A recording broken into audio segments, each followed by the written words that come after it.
আসসালামু আলাইকুম এভরিওয়ান, আপনারা সবাই কেমন আছেন? আশা করি প্রত্যেকেই ভালো আছেন। আমি আলহামদুলিল্লাহ ভালো আছি। তো আমাদের বাড়িতে থাকা দেশি মুরগিগুলো যে ডিম পাড়ে, সেই ডিম দিয়ে আমি আজকে আলুর ঘাটি রান্না করব এবং আপনাদের সাথে শেয়ার করব।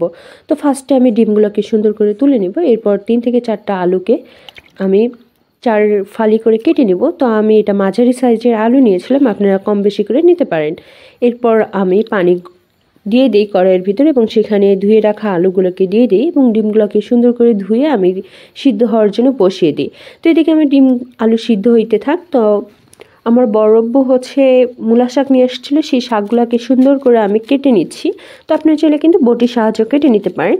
তো আমার কাছে এই মূলা শাকগুলোকে এইভাবে কেটে নিতে সুবিধা, তাই আমি এভাবে কেটে নিচ্ছি। এরপর এখানে আমি পেঁয়াজকে সুন্দর করে কেটে নিব, দেন আমি মরিচ কুচি করে নিব। তো আপনারা চাইলে কিন্তু মরিচগুলোকে ফালি করেও দিতে পারেন। তো মরিচ কুচি কুচি করে কেটে দিতে আমার ভালো লেগেছে, তাই আমি দিয়েছি। দেন এরপর এগুলোকে আমি নামিয়ে নেব এবং একটা মাথার পিস এবং হচ্ছে মাছের একটা লেজা ছিল, সেটাকে আমি সুন্দর করে ম্যারিনেট করে রেখে দেবো এবং হামানদিস্তায় কয়েকটা রসুন থেতে করে নেব এই শাকগুলোকে ভাজার জন্য। তো দেখে আমার এগুলো করতেই আলু এবং ডিমগুলো সিদ্ধ হয়ে গিয়েছে। এরপর এটাকে নামিয়ে আমি সুন্দর করে এটাকে পরিষ্কার করে এটাকে হাতে মাখিয়ে নেব। আলুটাকে আমি আধা ভাঙা করে নিয়েছি, আপনারা চাইলে কিন্তু এটাকে ফিনিশ করেও নিতে পারেন। তো আমার কাছে এমনই ভালো লাগে। দেন এখানে বাটা মশলা, মরিচ, হলুদ, লবণ দিয়ে সুন্দর করে মাখিয়ে রেখে দেবো এবং কড়াইয়ের ভেতর তেল গরম করে মরিচ কয়েকটা ভেজে তুলে নেব। দেন আমি এখানে পেঁয়াজ রসুন ভেজে তুলে নিচ্ছি এবং এই কড়াইয়ের ভেতর মাছ দিয়ে মাছগুলোকে ভেজে তুলে নেব। ডিমগুলোকে সুন্দর করে ব্রাউন কালার করে ভেজে নেব, হাফসার উপরে ঝাপসা করে।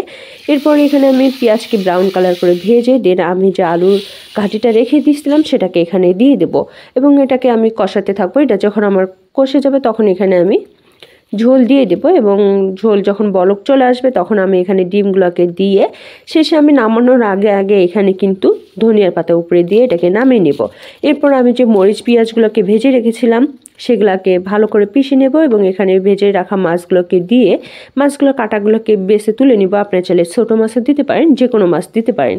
তো আমি এখানে কিন্তু তেলাপিয়া মাছ দিয়েছিলাম, আপনার চাইলে ইচ্ছা মতো মাছ কিন্তু দিয়ে দিতে পারেন। বিশ্বাস করেন এই ভর্তা আমার এত পরিমাণ পছন্দ, যে কোনো মাছ ভর্তা আমার খুব পছন্দ। এই পদ্ধতিতে ভর্তা করলেই হবে। দেন আমি এখানে যে মূলা শাকগুলোকে কেটে রেখে দিয়েছিলাম সেগুলোকে একটা কড়াইয়ের ভিতরে দিয়ে দিলাম সিদ্ধ হওয়ার জন্য এবং উপরে সামান্য কিছু পরিমাণ লবণ ছিটিয়ে দিয়েছি। আপনারা এই কাজটি করতে পারেন, এতে হচ্ছে শাকটা খুব তাড়াতাড়ি সিদ্ধ হয়ে যাবে। আর যাতে বেশি সিদ্ধ না হয় এর জন্য আমি শাকটাকে আগে থেকেই ধুয়ে রেখে দিয়েছিলাম এবং কাটার পর কিন্তু আমি আর ধুইনি। দেন আমি কড়াইয়ের ভিতর পেঁয়াজ রসুন এবং মরিচ কুচিগুলোকে সুন্দর করে ব্রাউন কালার করে ভেজে শাকগুলোকে দিয়ে সুন্দর করে ভেজে তুলে নেব এবং মাটির একটা প্লেটের ভিতর ভাত নিয়ে সেখানে শাক প্লাস হচ্ছে মাছ ভর্তা এবং আমি যে আলুর ঘাটিটা রান্না করছিলাম সেই আলুর ঘাটিটা দিয়ে দিচ্ছি। এক কথায় অসাধারণ খেতে। গ্রামীণ পরিবেশে এমন মাটির থালা বাসনে খাবার খাওয়া বা মাটির হাঁড়িতে রান্না, এটা অন্যরকম একটা ফিলিংস। তো আপনারা চাইলে কিন্তু এটি করতে পারেন, আশা করি আপনাদের ভালো লাগবে। আর রান্না করতে আমার ভীষণ ভালো লাগে, আর কোনো কিছু পারি বা না পারি রান্না করতে ভীষণ ভালো লাগে।